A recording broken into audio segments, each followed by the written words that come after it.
So I injured my knee last week. Was it this? Or this?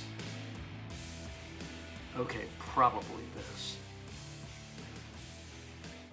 Injuring probably isn't the right word when you need to wear a brace. I'm not a wide receiver getting tackled in the end zone. I'm not a forward playing soccer getting his knee clipped. I'm just an unknown creative. So this week's milestone is for me to lock my script, my rewrite. Now, locking means that my script is done. For now, I can watch movies again. Well, at least movies of the same genre. Friends will come to me and they'll suggest like a movie I should see or a TV show. And you know what? I don't want to watch them. I don't want to get those ideas. I don't want to be unconsciously influenced. Now, if it turns out that I had similar ideas or plot points, then that's kismet. Great minds think alike. You know, you can call it the collective unconscious. I just don't want to feel like a hack. I don't want to be one of those comedians who rips off another stand-up's material. So now I have this knee. I mean, it's a distraction, but see, I got this history to me. Whenever I have an injury or I don't feel well, there are these two scenarios. First is a rabbit hole, and a rabbit hole goes something like this. Oh, what's that feeling? Damn it! Is it a muscle sprain? Is it a tendon tear? Is it a tumor? Then there is the self-pity. Why did this happen to me? Oh, the agony. It's just, you know what? It isn't fair. I become a toddler. It's not pretty, but... So sometimes when I have an injury, or mostly when I just don't feel well, there's this metamorphosis. So it's usually at that point where I know I'm going to turn the corner when I'm finally getting a little better.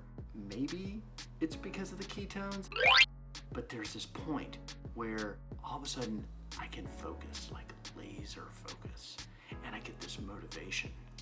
And you know what? I get this feeling that it's like, I'm going to rule the world! But then I think to myself, you know what? I'll have more focus, more motivation, and more time tomorrow. My knee is going to improve as long as I'm using compression and heat, flexibility, and strength. I'll use these same strategies when rewriting my script. Okay, look, this isn't exactly how I would rehab a knee. It's not exactly how I'd rewrite a script, but you know what? I gotta get this video posted. So, compression. I gotta tighten the script. You should always be tightening the script. But I need to make sure that every line of dialogue and every scene is furthering the story along. It's an iterative process.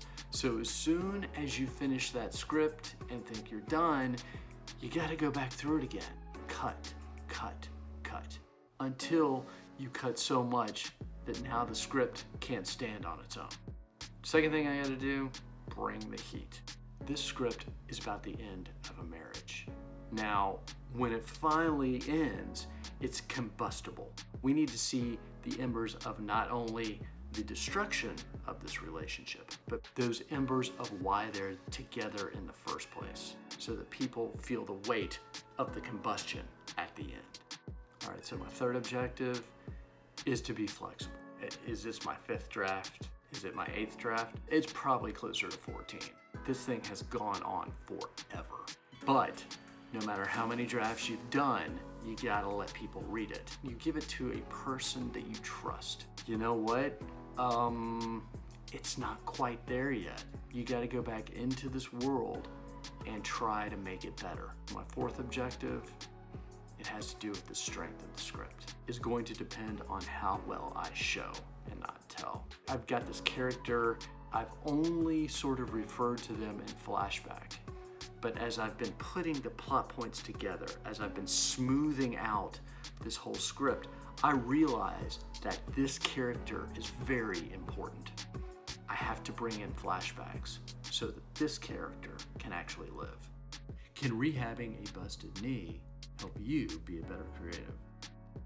Shit, yeah, it can. Take motivation and inspiration wherever you find it. Some of these cliches you may have never actually heard of. I find that kind of amazing, but who knows? It sounds different when it comes from somebody else. Oh, the agony